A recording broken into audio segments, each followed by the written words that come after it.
However you spend your time, that tells you who you are. So think about what it is you like to create in your life experience.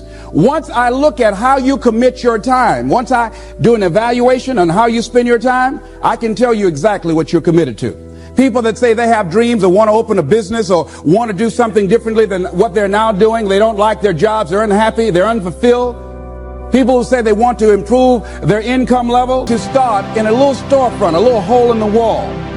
She rode to work on a bicycle. And then when she got enough money, she bought a motor scooter and did that for a long time. She's now a very successful person. She now has 3 health food stores. She said it was hard, it's a struggle, Les.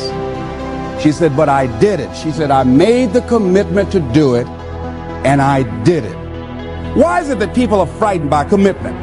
Because when you say the word commitment, that intimidates a lot of people. Why? Because it means you have to deliver. See, most people, you ask them, hey, look here, I'd like for you to do this. And they'll say, I'll try. I'll try means that is my escape clause. When I don't come through, it's really a polite no. I don't have the courage to tell you no, so I'll tell you I'll try. Hey, look here, I need you to come to this meeting. I'll try. I say, what do you mean? You're going to lean toward the meeting? Try and sit down. You either do or you don't. Try and take this pencil out of my hand. You either do or you don't. There's no such thing as try.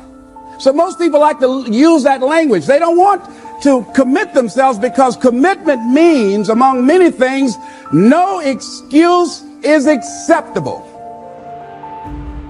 That's what it means. No excuse. That if you decided that you're going to do this, if it becomes hard, then do it hard. If it's difficult, so what? If it's inconvenient, so what? See, a lot of people made a commitment to come here tonight, but they looked outside and said, it's raining. The temperature dropped. It's cold outside. And they decide to give up on their commitment.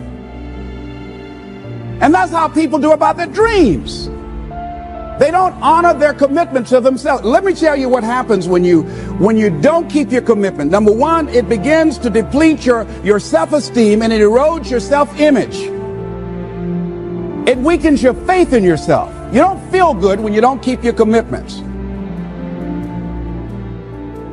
The other thing is that you begin to develop weak relationships with people. People begin to realize they can't depend upon you. They can't rely on you because you won't keep your word. You've established that kind of reputation. Just think, what would your life be like if you decided to keep your commitments? What will all of our lives be like if we decided to keep our commitments? That we decided to do the things that we said that we were going to do. That we wouldn't even speak it unless we were going to do it. If we decided just for a week, just see what your life can be like. Just let's do it for a commitment to make it a 7-day commitment that I won't say I will do anything unless I'm going to do it. And find out what your life will be like. Let me tell you what, if you follow it through, if you keep your commitment to the commitment, at the end of the 7 days, you'll feel strong and powerful. Because by honoring your commitment, each time that you do, that empowers you. Whatever discipline that is required, whatever it is that you must do. So I'm suggesting, number one, commit yourself to live in the present. I saw the movie, The Dead Poets Society, Robin Williams, and they had a line in there, seize the moment. Many of us are not able to move forward and develop and manifest our greatness because we spend so much time looking back or worrying about the future. Seize the moment. See, you cannot go into the future and manifest your greatness when you have various things in your life that's blocking you. Let's look at how we can begin to keep our commitments. Remembering what Dr. Robert Anthony said about results. When you keep your commitments, you're able to produce some different kinds of results in your life. So how can we keep our commitments? And do we keep all commitments? No, we don't. You will not be at 100%. However, you will have a greater percentage rate of maintaining your commitments to yourself, whatever those things might be. If it's going into business, if it's changing a habit that you know that works against you, if it's overcoming self-destructive behavior, if it's retraining your thinking, if it's reinventing yourself, if it's trying to begin to design your relationship differently, all of us have a possibility by focusing and really harnessing our attention and concentrating on it. We really have available to us the power to honor our commitments in those particular areas. So number one, make it priority. See, no one would go get on an airplane if you thought your chances of getting there to your destination were as good as your luggage. Am I correct? See, and I say the reason that you will reach your destination more times than your luggage will is because the airline, and I'm glad that they do, has made it a priority to move the human beings from one point to the other safely. Not send you off to Boston or someplace with your luggage. So I'm not really upset when my luggage doesn't show up. I'm glad they delivered me because they've made me a priority. See, they have made delivering you to your destination important. So if you want to honor your commitment, whatever you decide that you're going to do, make sure you make it important. Make sure it is priority. Keep it before you.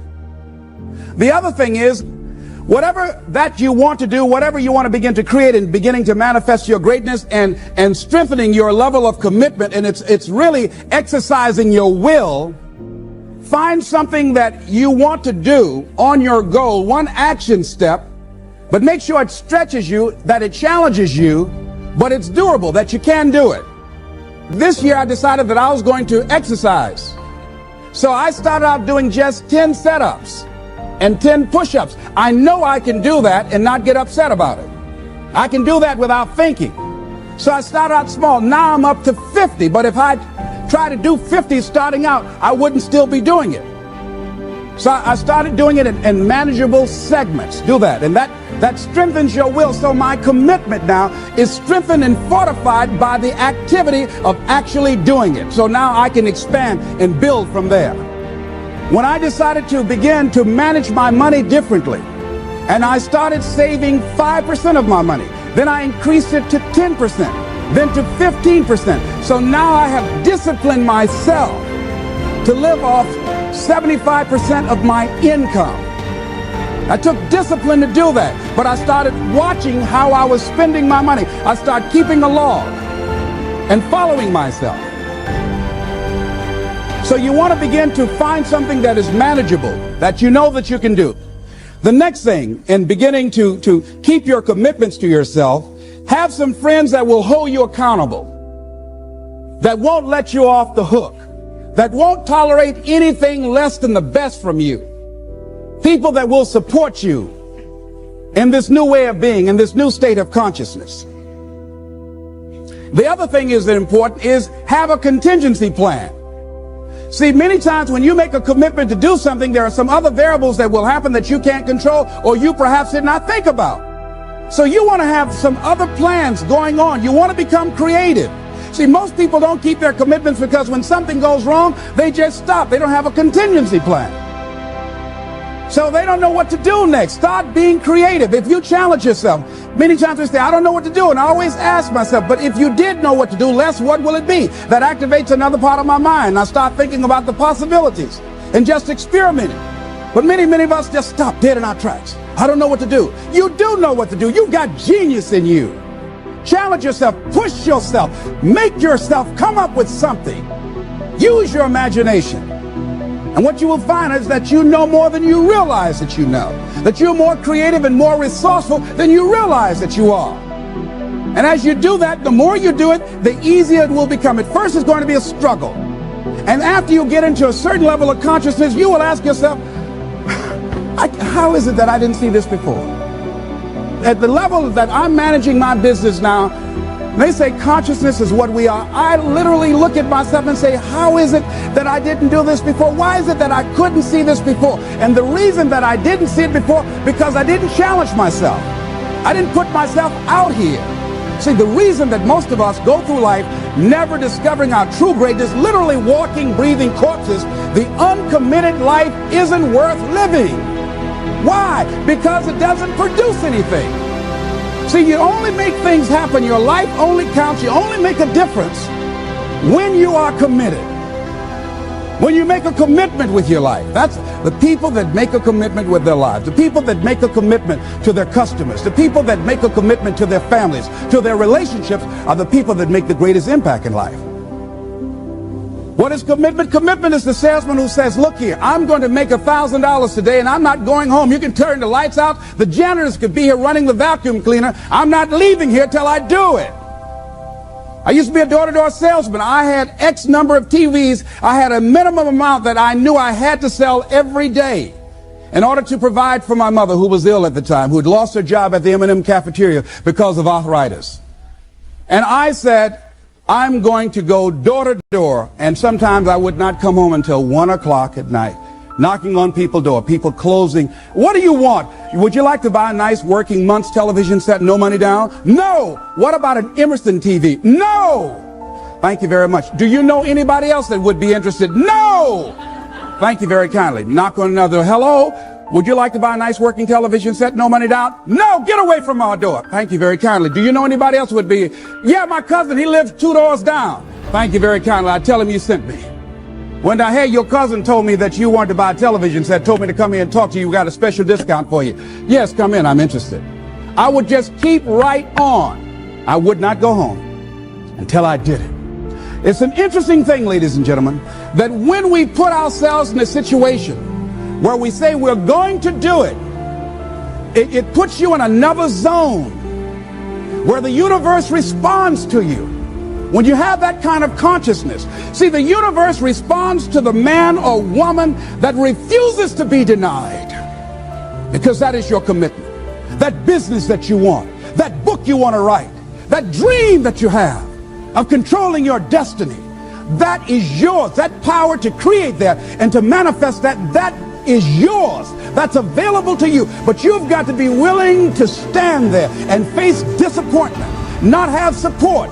Be lonely, doubt yourself sometimes, be rejected again and again and again, become bankrupt if necessary, again and again and again, and refuse to turn around until life gives it up. Nothing can resist a person that has that kind of commitment. The people that have made a difference on the planet. When John F. Kennedy said, we will go to the moon in the next decade, he spoke it. That was a commitment, and people shared that vision. People bought into that. We've had all kinds of examples in history where people have made declarations, who have committed their lives to bring about a difference. There are people who are taking a stand today against hunger. I guarantee you it will be a part of our past at some point in time. Someone took a stand against polio. It no longer plagues us as it once did, because someone said, it is my commitment to eradicate it from the face of the earth. Someone made the commitment. The reason that we're here and enjoying the democracy that we have, someone made a commitment that whatever is required, if it means that I die. I remember Paul Robeson, here I stand, for I can do no other. And that's how you must be. Commitment means standing up for your life. It means honoring yourself. It means beginning to say and to see and recognize your alignment and oneness with the universe, and that you are a channel for life to express through. And we short-circuit it with anger. We short-circuit it with fear. We short-circuit it with envy. We short-circuit it by being lazy or apathetic or giving up easily. Why? We say, oh, it's too hard, it's too hard. We don't challenge our spirit. Ladies and gentlemen, there's nothing as powerful as the human spirit. You can't destroy it. You can pervert it, but you can't destroy it. I was reading Man's Search for Meaning by Viktor Frankl. What a powerful book. I'm reading it now for the 7th time. And he gives so many graphic examples of the power of the human spirit. And so what are some of the things that can fortify us and give us the kind of inner strength that will allow us to forward ourselves into the future by manifesting our commitments? Number one, commitment means in some cases going back to school, getting some training, sitting up in classes with people younger than you, putting yourself in a position where you don't know and that is awkward and uncomfortable, but because of your commitment to develop yourself or to go back to school to get a high school diploma or to get a college degree, that it doesn't matter, feeling dumb and saying, what am I doing here, sitting up in some boring class? Commitment could mean a lot of things. It could mean that you begin to go back. You got to back up sometimes. It means to back up and not give up, to regroup, back up and regroup and come back again. Because life has waylaid you, because you got knocked down. I know when I was working on my dream, there were times I lost my house at one point. I lost my car. I was broke. My credit was bad. I was sleeping at different friends' houses on their couch or on the floor. There were times, months, that I slept on the floor of my office and got up early and dressed before my staff got there to give them the impression that I got there early before they did. And we all pretend not to know what we knew, that the boss was staying in the office. So we never talked about it. But I refuse to give up on my dream. And what happens, they say, you know, in the prosperous years, you put it in your pocket. In the lean years, you put it in your heart. It makes me appreciate it even more. Even more. I wouldn't trade it. I wouldn't trade it for anything. The disappointment, the pain that I've gone through by keeping the commitment. Keeping the commitments that you have might mean taking a stand that's unpopular. Something was said one time. When you take a position, it says cowardice asks the question, is it safe? Politics asks the question, is it popular? But conscience or commitment asks the question, is it right? And see, most people rather operate from the first two. Is it safe for me to take this position? I remember when I was a state legislator, I saw guys and women who believed in legislation very strongly, but because the Speaker of the House said, we won't go with that, they backed down. And they felt bad about it. They wouldn't take the position because they didn't want the Speaker of the House to be angry at them. They wanted to be all right with all of the rest of our colleagues. See, it takes a great deal of strong courage and commitment on your part to step out a line. Henry David Thoreau says, if a man doesn't keep pace with his companions, perhaps he's listening to the beat of a different drummer. Let him dance to the music that he hears, however measured or far apart. When you are committed, you're dancing to the beat of a different drummer. Don't expect people to understand you. Don't expect it to make sense to anybody why you've got to do this, why you have got to go, why you leave. This is a good job. I'm going. They pay you well. I'm going. You just a few years from retirement. I'm going. Why? I don't understand. You don't have to. I'm going for me because I've made a different kind of commitment with my life. This is something I have got to do. Commitment. It means taking a stand. Taking a stand for you. It means delivering. It means coming through. What if you don't keep your commitment, Les? What if you give it everything you have and you come up short? Or if you don't give it everything you have, what if you get weak along the way and you throw in the towel on yourself? You surrender to your emotions. What then? A lot of people become discouraged. They become frustrated, and they say, oh, what the heck? And they go back to doing what they were doing before, saying it doesn't work. Here's what I suggest. Number one, that does happen, so take total responsibility for it. Just own it. Don't make any excuses on why you gave in or why you didn't come through. Just own it and face the flak, whatever it is. Stand up inside yourself.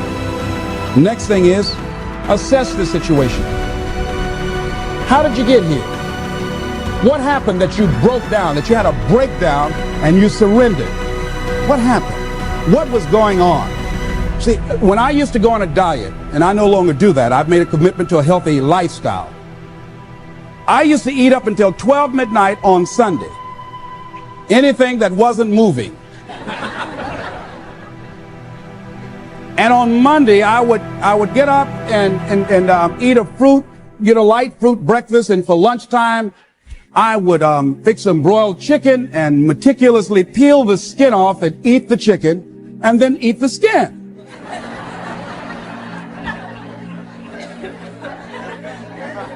Do 5 setups, look in the mirror, and become discouraged because my stomach doesn't look like a washboard or one of the Avon Haley dances. And I say, what the use? And then I go to the refrigerator and eat food cold standing right there in the refrigerator.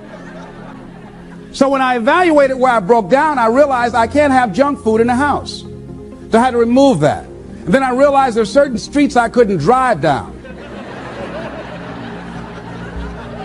So I changed my route. I stopped taking people to lunch or to dinner because I couldn't sit there and watch them eat. When I had to go someplace and speak and they were eating, I said, call me downstairs when it's time for me to speak, because if I sit at the table looking at them, the food's going to call my name. And I know this. So I had to begin to make sure that I wasn't putting myself in a position where I would give up on my commitment. Am I making sense to you? So I began to strategize around avoiding situations where I knew that I was going to become weak. Another thing I do when I don't keep my commitment, I either deny myself something or I do a trade-off. If a glazed donut takes advantage of me, then I require myself to do an extra 25 setups, or I walk for an extra 15 or 20 minutes because I got a hammerlock on my head and say, come on over here. So you might have to deny yourself something or do a trade-off. Do something that will offset it. The other thing is, start again. So what? You fell flat on your face. So what? Start again. Learn from the experience and start again. Don't count yourself out. Don't sentence yourself to a lifetime of being miserable, a lifetime of being broke, a lifetime of being unhealthy, a lifetime of being in a relationship that is no longer fulfilling to you, a lifetime of working on a job that does not bring you satisfaction, that's not giving you the creative urge that you need and that got to have in your life that stimulates you. Don't sentence yourself like that. You are a human being. Don't volunteer your life that way. Your life has too much value to the universe. You've got something to contribute. You've got something to give. And so what if you make a commitment and you're not able to do it like a pro? That you're not good as everybody else. Live in the moment. I like what this says. Look to this day, for it is life, the very life of life. In its brief course lie all the realities and verities of existence, the bliss of growth, the splendor of action, the glory of power. For yesterday is but a dream, and tomorrow is only a vision. But today well lived makes every yesterday a dream of happiness, and every tomorrow a vision of hope. Look well, therefore, to this day.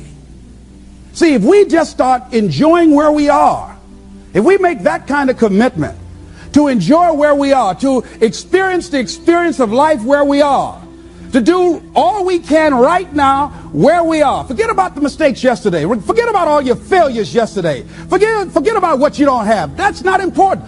Only thing that we have is right now.